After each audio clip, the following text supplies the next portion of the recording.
Hello everyone, मैं नीतू साहू आप सभी के अपने यूट्यूब चैनल सीटेट अड्डा पर स्वागत करती हूँ।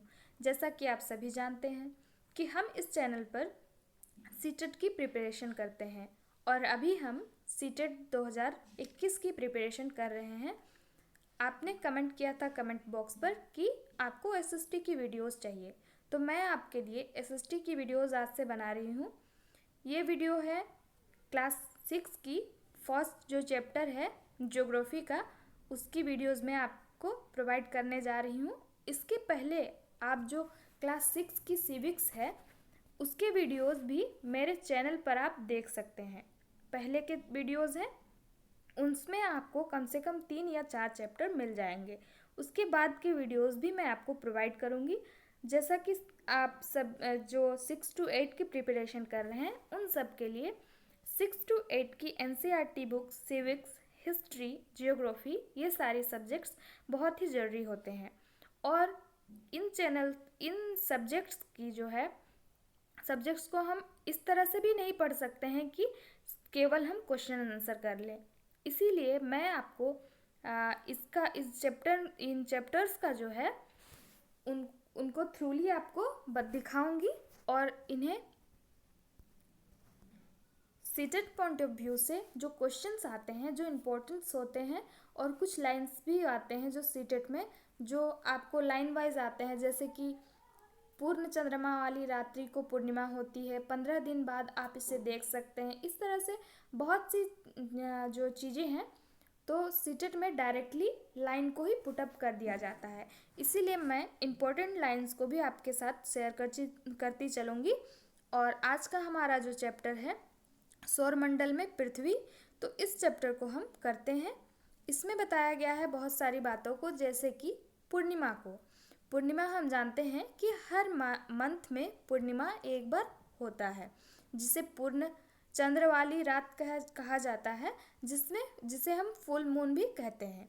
फुल मून यानी जिस दिन चंद्रमा पूरी तरह से दिखाई देती है। इसके बाद और एक इम्पोर्टेंट दिन जो है वो है अमावस्या की। अमावस्या के दिन ठीक पूर्णिमा के उल्टा क्या होता है कि चांद पूरी तरह से गायब हो जाता है। चांद हमें बिल्कुल भी नहीं दिखता है और उस दिन हम अमावस्या के रूप में जानते हैं। अमावस्या को हम पूरी काली रात मानते हैं। इस तरह से हम आगे बढ़ते हैं। इसमें खगोलीय पिंड के बारे में बताया गया है। अगर आप इस बुक को खोलते हैं तो आप देखेंगे कि छोटे छोटे इम्पोर्टेंट चीज़ों को इसमें हाईलाइट किया गया है। सूर्य, चंद्रमा और वो सारी चीज़ें जो आसमान पर चमकती हैं, सूर्य, चंद्रमा और तारे या फिर उल्कापिंड, उपग्रह, ये सारी चीज़ें जो है वो आसमान में चमकती दिखाई देती हैं। ये सारी चीज़ों को हम खगोलीय पिंड कहते हैं। खगोलीय पिंड में क्या होता है, ये बड़े पिंड होते हैं, आकार में बड़े होते हैं, गर्म होते हैं और क्या करते हैं, ये ऊष्मा उत्सर्जित करते हैं। जैसे कि सूर्य भी ऊष्मा उत्सर्जित करता है। ये क्या होते हैं, ये गैसों के बने होते हैं। खगोलीय पिंड जो होते हैं वो बने होते हैं किस चीज़ के, गैसों के बने होते हैं। इनके पास क्या होता है, ऊष्मा होता है और प्रकाश भी होता है, जिससे वे बड़े मात्रा में ऊर्जा क्या करते हैं, उत्सर्जित करते हैं। जिस प्रकार हम सूर्य का उदाहरण ले सकते हैं। सूर्य के पास क्या होता है, ऊर्जा होती है और प्रकाश भी होता है। वो ऊर्जा भी उत्सर्जित करता है और प्रकाश भी उत्सर्जित करता है और उस ऊर्जा को पृथ्वी ग्रहण करती है। इसी प्रकार खगोलीय पिंडों में तारा भी होता है। खगोलीय पिंड जो प्रकाश और ऊष्मा उत्सर्जित करते हैं उन्हें हम क्या कहते हैं, उन्हें हम तारा कहते हैं। तो सूर्य भी क्या है, एक तारा ही है। इस तरह से हम आगे बढ़ते हैं। हमने देखा है कि रात में जब आसमान साफ होता है तो आसमान पर बहुत सारे तारे दिखाई पड़ते हैं। हम कुछ जो इम्पोर्टेंट चीज़ हैं उन चीज़ों को ही पढ़ते चलेंगे। इसमें बताया गया है नक्षत्र मंडल के बारे में। नक्षत्र मंडल हम किसे कहेंगे, तारों के समूहों को। वो तारों का समूह जो होता है उसे हम क्या कहते हैं, नक्षत्र मंडल कहते हैं। तारों के समूह के अंतर्गत ही उर्सा मेजर और बिग बियर आता है। उर्सा मेजर के अंतर्गत ही क्या आता है, सप्तऋषि मंडल। आपने, हम सभी ने छोटे जब हम होते हैं तब सप्तऋषि मंडल को सभी ने देखा होगा। आप देख सकते हैं यहाँ पर कि किस तरह से सप्तऋषि मंडल को दर्शाया गया है। ये सप्तऋषि मंडल क्या होता है, 7 तारों का जो है समूह होता है, जिसे हम हंसुए की तरह देख सकते हैं। और ये क्या है, उर्सा मेजर का ही एक भाग है। इस तरह से हम आगे बढ़ते हैं। ध्रुव तारा सभी जानते हैं।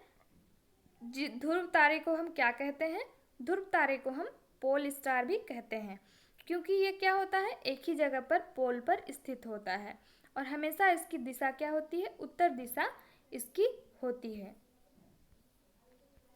अब हम कुछ ग्रहों के बारे में जानेंगे। पिंड, जैसे कि हमने कहा खगोलीय पिंड, वे सारे पिंड जो क्या होते हैं, जिनके पास ऊर्जा होता है, प्रकाश होता है। लेकिन कुछ ऐसे भी हैं जिनके पास ना तो अपना प्रकाश होता है और ना ही उनकी स्वयं की कोई ऊर्जा होती है। तो ऐसे जो ग्रह, ऐसे जो पिंड हैं उन्हें हम क्या कहते हैं, ऐसे खगोलीय पिंडों को ग्रह कहते हैं। ग्रह जो वर्ड है वो ग्रीक भाषा का प्लेनेटाई शब्द से लिया गया है। प्लेनेटाई शब्द का अर्थ क्या होता है, प्लेनेटाई शब्द जो है उसका अर्थ ही होता है परिक्रमा करना। हमारी जो पृथ्वी है वो पृथ्वी का सबसे नज़दीक का जो तारा है वो क्या है, सूर्य है। सूर्य, हम जानते हैं कि सूर्य हमसे बहुत दूर है, परंतु जो हमारी पृथ्वी से सबसे नज़दीक का तारा है वो सूर्य ही है। क्यों? क्योंकि सूर्य से ही हम ऊर्जा ग्रहण करती है हमारी पृथ्वी, और ऊष्मा भी ग्रहण हम करते हैं सूर्य के ही द्वारा। अब हम आपके स्क्रीन पर एक डायग्राम दिया होगा जिसमें आंतरिक ग्रहों के बारे में हम पढ़ेंगे। शुक्र, पृथ्वी, मंगल, बुध, इन 4 ग्रहों को हम आंतरिक ग्रह के रूप में जानते हैं। सीटेट में अक्सर क्वेश्चन पूछे जाते हैं कि आंतरिक ग्रह किसे कहा जाता है। शुक्र, पृथ्वी, मंगल और बुध जो 4 पहले के ग्रह हैं, क्षुद्र ग्रह पट्टी के अंदर वाले जो ग्रह हैं उन्हें हम आंतरिक ग्रह मानते हैं, जो सूर्य के थोड़े नज़दीक पाए जाते हैं। मैं और एक बार बता देती हूँ, मंगल, बुध, पृथ्वी और शुक्र, ये 4 ग्रह जो हैं वो आंतरिक ग्रह कहे जाते हैं। हम आगे बढ़ते हैं और हम यहाँ पर देखेंगे कि आसमान है, आसमान में जो चंद्रमा दिखता है वो पृथ्वी का है, जो है एकमात्र उपग्रह है। और हमारी पृथ्वी क्या है, जिस तरह से चारों ओर सूर्य के चक्कर लगाती है, ठीक उसी प्रकार चंद्रमा जो है हमारी पृथ्वी के चारों ओर चक्कर लगाता है।